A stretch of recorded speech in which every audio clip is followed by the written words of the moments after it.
Hey guys, Tempo here, and welcome to my Season 2 War Within Holy Paladin build guide. So there's been a lot of talk about like what's the best build, why you're going this, why you're going that. And basically, I wanted to make this video to explain my thought process behind it all. These are the talents that I've been playing with, and they have been working out pretty well for me. The left side tree is the one that is mostly like freestyle with. So let's start with the right side. This mid section, the hero side, basically. You don't really touch too much.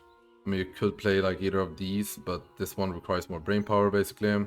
The most important part here is to think about like all the changes that has been like going through, like with the patches and stuff like that. Basically, I was playing before the veneration buff, playing like something like this before without the martyr as well. Like here it was something like this, I think. Also with this because they buffed Light of Dawn and stuff like that, which was pretty good. Also you had less stat, so I was seeing the high value, of course, with haste from this. And also like if you want more damage and more like faster buttons, basically, obviously Relentless Inquisitor is a really good choice still.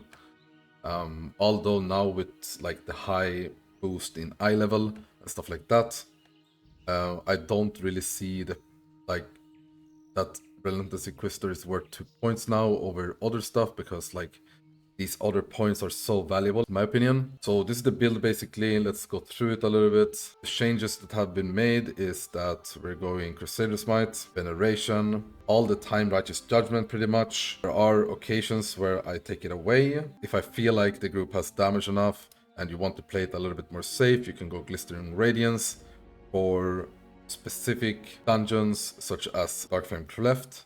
Third boss is very healing heavy, and basically the dungeon is super free on timer, so you don't really need to go Righteous Judgment in that dungeon, and you can go Glistering Radiance instead for like the more like raw healing output basically. So Light of the Martyr, it's really good now. It's just super much raw healing output. Veneration is like healing a lot. We're gonna go through some logs soon. The talk about Veneration is like, it might not be like a lay on hands on the whole group, but honestly, if you're like in Wings or a Wings proc and you press Veneration and it like crits, like you can actually see and notice the HP bars that they're actually going up. Like they're going up a chunk, and it's pretty nice. It wasn't like that before. That's why I kind of value it now. Also, the thing with Veneration, many people don't think about is that, let's say you have a situation where like everyone's HP bar is like 90% HP, right? And there's going to be an AoE happening in like 5 seconds, let's say. And instead of you actively holy shocking or voguing up the HP bars, spending like holy power for it, or global like a holy shock in order to top people to full HP before the AoE is incoming, you can just throw like literally one fucking veneration and it will top everyone to full HP.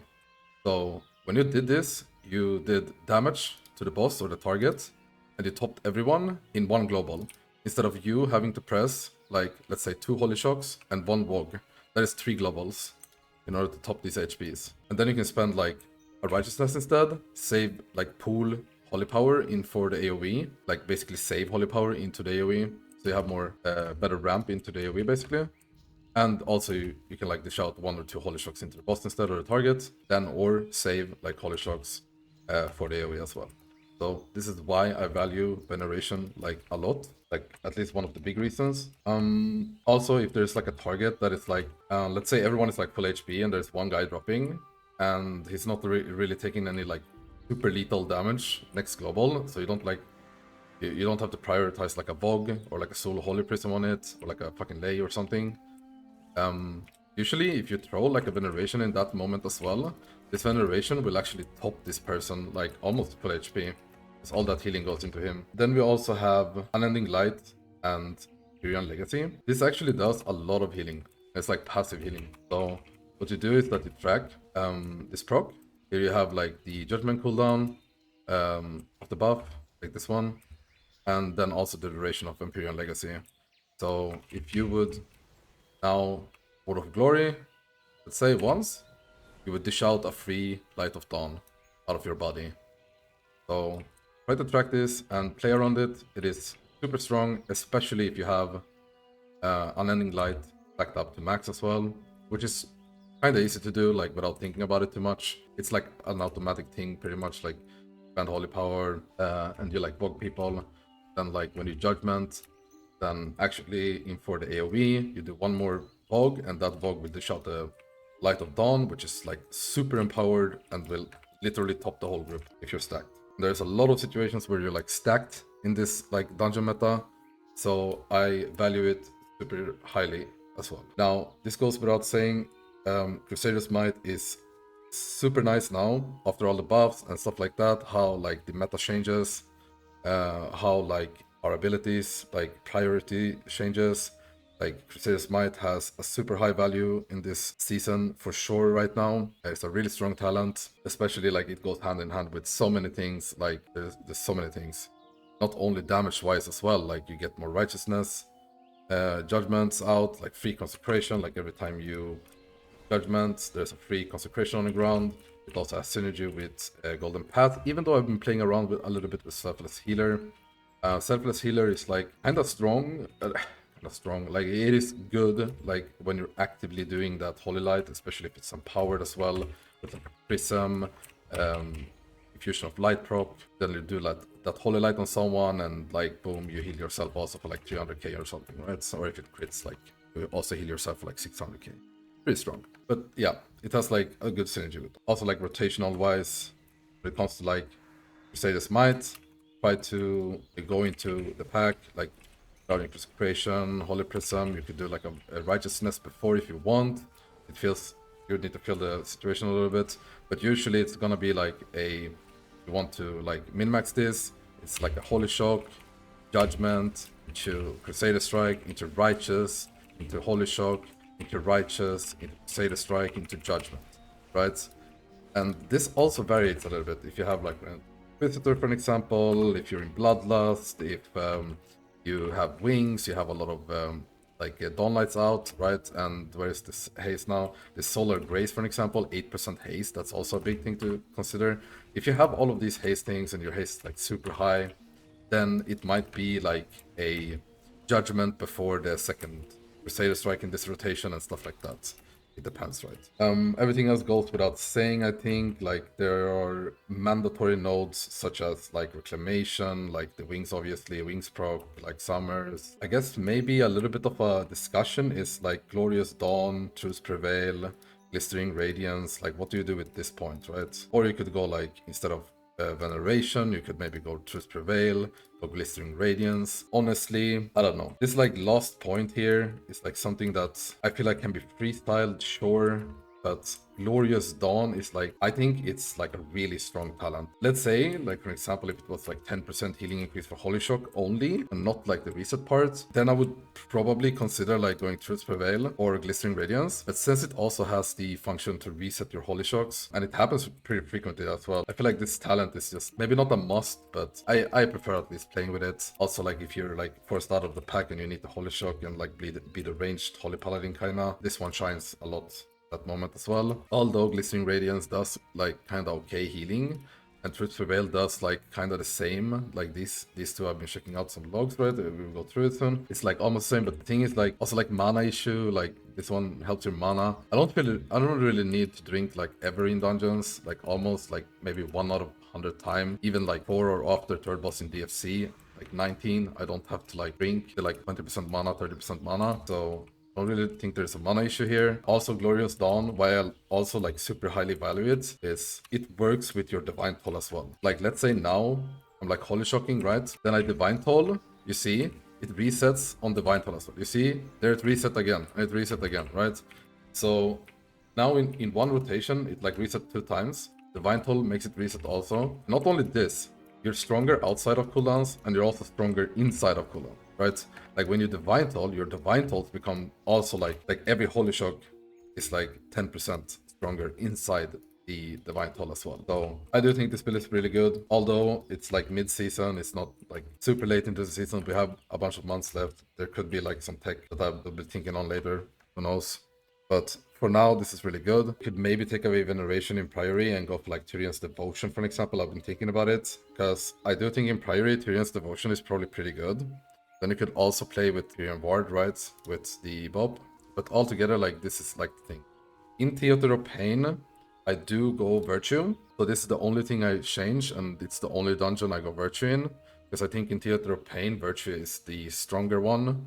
Not by miles, but I do think it's stronger. PR-wise and like just damage pattern-wise, like the damage profile of the mobs, the packs, like the Porter Guardian, it will last for the whole AoE. The first boss, it lasts for every single Searing Death. Also goes into most of the Mighty Slams, which is really good. But that's probably for another video, like explaining dungeon per dungeon. But for top, you need to know that I'm going Beacon of Virtue, but still, Fate is really good in top as well. You can go Fate. It's not like it's 10 times better in my opinion or something like that. I just think it's better. That's it. But it's more like weird to play with because you have to understand all the timers and you cannot really like fuck it up basically. Like for all the jumps on sub, for example, the whole group has 5% DR for every single jump and so forth, so on. Okay, so let's go a little bit to the left side here. This is a little bit discussion in my head. I think that this golden path has good synergy with consecrated ground. It has good synergy with righteous judgment, of course, with Crusader's might and stuff like that, right? Although that being said, it is not a lot of healing. It's gonna be like 1 or 2% or max 3% of your healing. And then like selfless healer will be like a more in the like now it's doing like more healing, but like throughout the whole pack probably, or like throughout the whole boss, golden path will do more. But let's say like you lived with like fucking 3% HP and you actually did a selfless healer, golden path will not save you, selfless healer would have saved you, right? Because 3% HP would have equaled in, let's say, like 300k HP heal from this, right? But like it is very like niche. And then like for example these two, I don't play them in every dungeon. I like playing them in like these 2 points basically to get the adjusted ward, which is a really strong talent. I play it in Cinderbrew, Workshop, and play it in Floodgate as well. Especially in Workshop, it's extremely strong. Cinderbrew as well. Then you have like all the talents here, like everything is like kind of freestyle.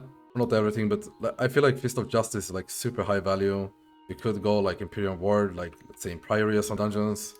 It's really good for tank as well. You can take away the 15 second on Blessing of Sack. But although I think like it's not gonna be always, but imagine if you need that 10-second more, like you know, like it's 10-second cooldown and your tank calls for sack and you don't have it, you don't have lay and tank just dies or something like that, right? It would feel horrendous if this happens, and it will happen. And I'm not gonna say like this will save your tank or someone every time, but at least an X amount of times it will actually make the difference. And like what you go instead of this, like theoretically, like punishment, like who gives a fuck, like 3% movement speed, like imagine like saving this could actually save the key, like literally could save the key, but it's gonna be like a very niche moment. This will not save the key. That is basically my thought process. Then you can freestyle these 2 points. In some dungeons, like you could go like this, right? If you want a little bit more healing, if you want a little bit more damage, you could go like this.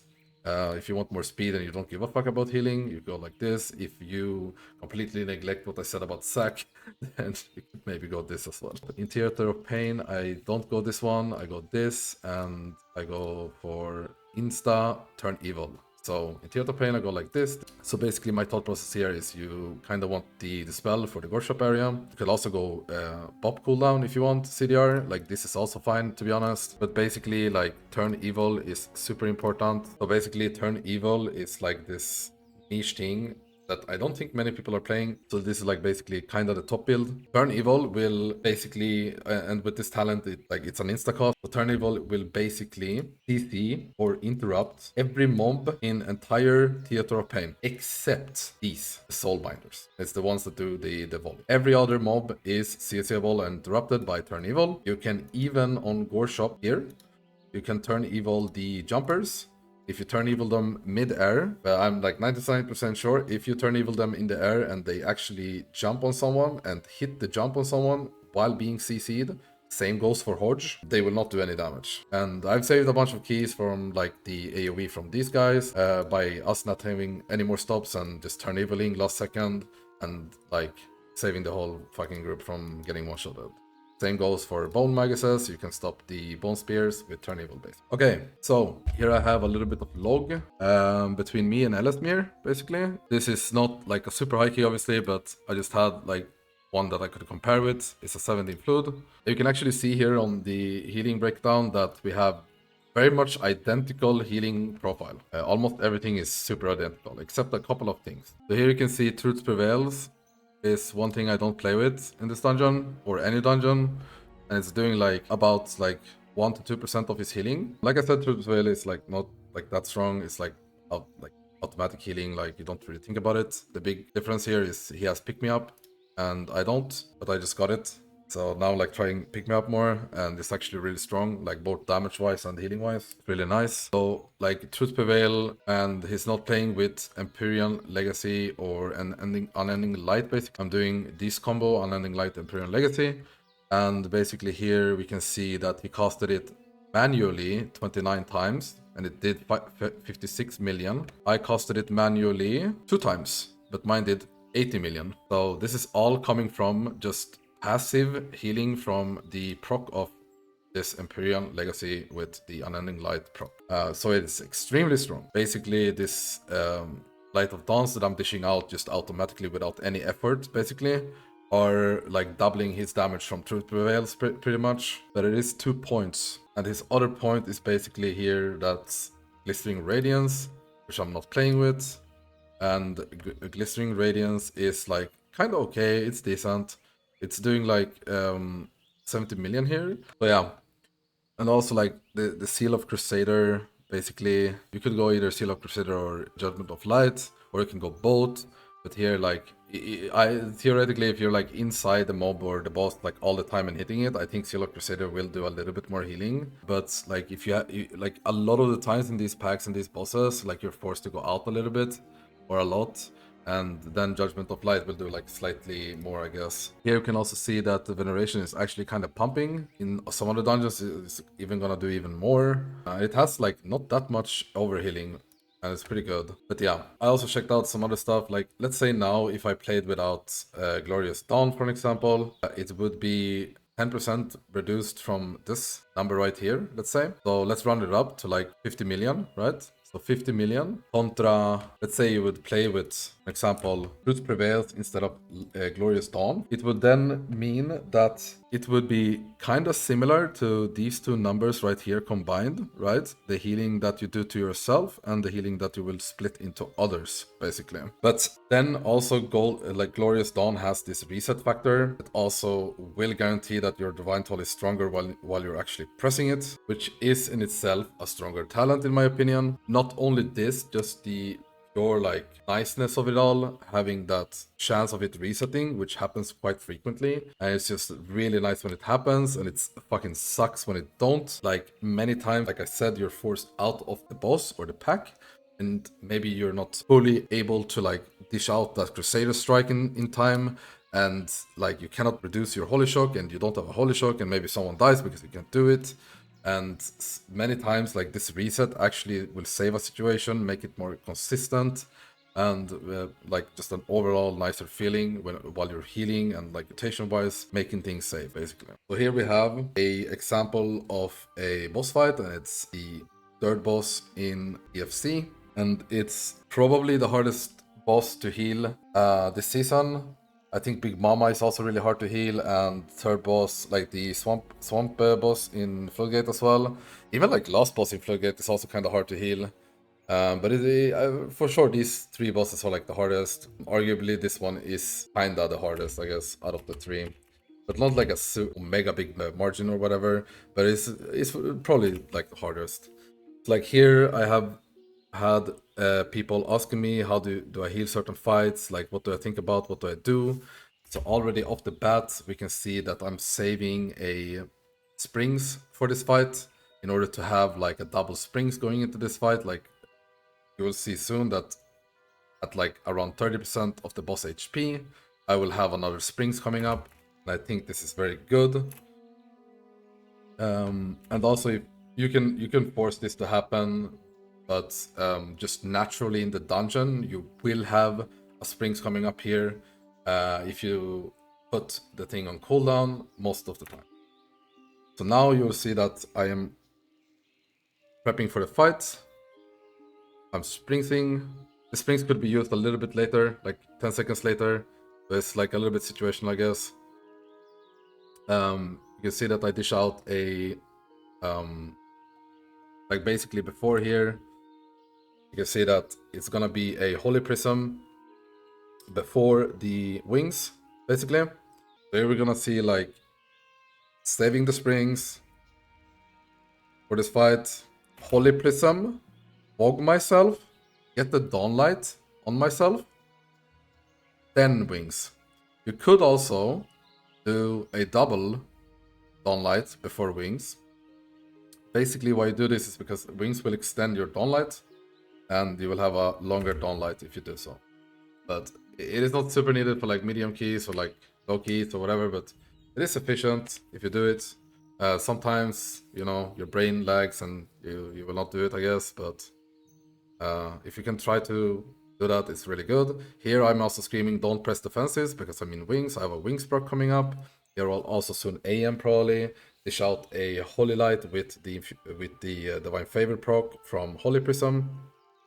I haven't used my Divine Toll yet. I'll probably use it soon because it's not really needed in wings. Also here I call for a Mass Barrier, and the next round will probably be defensives. Like you rotate things like this all the time. Here I do a very bad summers actually. Don't copy that one. If you want to do summers for healing, you could summers the mage if you think cooldowns. But here, like, I don't know what I was thinking, but for sure this is not an optimal summers. So here it was like a little bit bad play for me. I should have walled like a little bit earlier, as you can see here. I don't know, maybe I'm a little bit stressed out in the fight, but here for sure, like exactly now I should have walled, basically. Here I should have used my defensive instantly. But instead I'm taking like 1, 2, 3 ticks from the thingy before I wall, and it becomes a little bit scary, and I had to like lay myself, I felt like, but actually I didn't. But here ended up wasting lay, which kind of like was not turbo optimal, honestly. Here I have another wings proc, and I'm telling my group that we are kind of safe. Into a Divine Toll. I have a circle. I don't need to clear though because they have it. It looks scary here on my HP, but I'm completely fine. Then we keep going here. You can also see that we have Veneration also up, and just press it like, you should just pretty much put Veneration on cooldown here. Try to also like dish out some Holy Lights once in a while. If you feel like you have Infusion of Light proc. Here I call for a Darkness. A little bit of a panic sack there, but it was good. He didn't have to Asia pot here basically. Sack would have saved him, but he didn't trust. Maybe he's not tracking Sack properly. Also, this is once again Wings proc. We have good healing here. Light of Dawn, automatic coming in hot there, topping us. Yeah, also on this fight, it's very important that you watch who has the debuff, because it's also like here, it would have been kind of bad if I had precasted this Holy Light on him instead, on the mage, because he does not have the circle debuff, right? So if I precasted on him, it would have been kind of useless, because he will not die anyways, and he's not in danger. Who is in danger is me, Druid, and DK. Lol, DK is never in danger, but yeah. As you can see here, right? Like, he is not getting the circle, so you don't really need to focus healing on him. Watch who has the debuff and try to always prioritize healing them over the others, basically. So here I'm just rotating my Divine Toll, my Prism, trying not to overlap if not necessarily needed. Try to spread the Vogues, so I have like the hot healing over time effect from Wall of Glory, the hero talent. Here I'm like bopping. Bop is a 15% DR, like as you can see here, right? Like without the bop here, You have to access the situation a little bit here.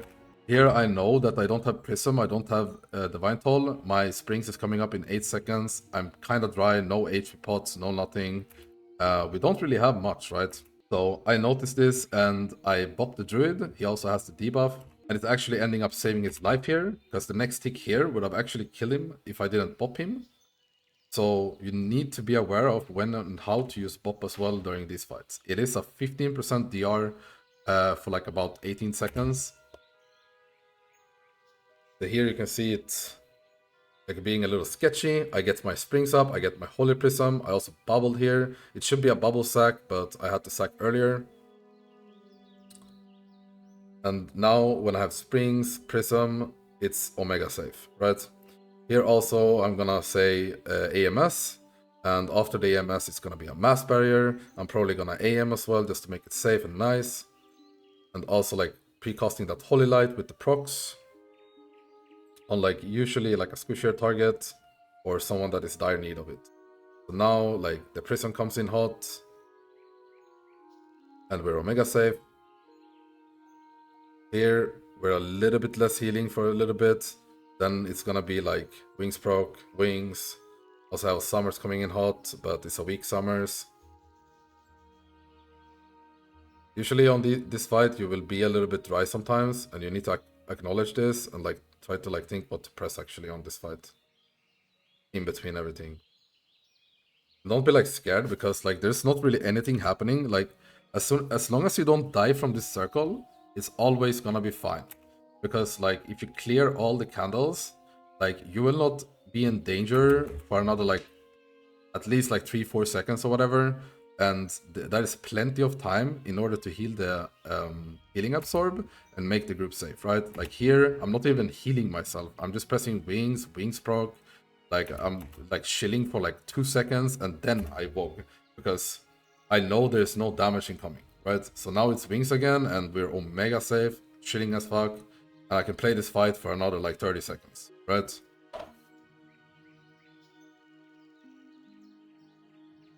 So this is the fight. Okay guys, hope you enjoyed. This is my first time making a build guide for M+, like in YouTube format. I've been making some guides on Path of Exile, but like M+ and WoW is my main game, so I'm happy to continue these videos for sure. Leave a like, comment, and subscribe if you enjoyed it, if you want some more. If you would also like me to go through different dungeons, what to think about, not maybe necessarily only for Holy Paladin, but also like just what to think about, how to think in certain fights, in certain packs, certain bosses, so forth and so on. Remember also to go and check out my Twitch.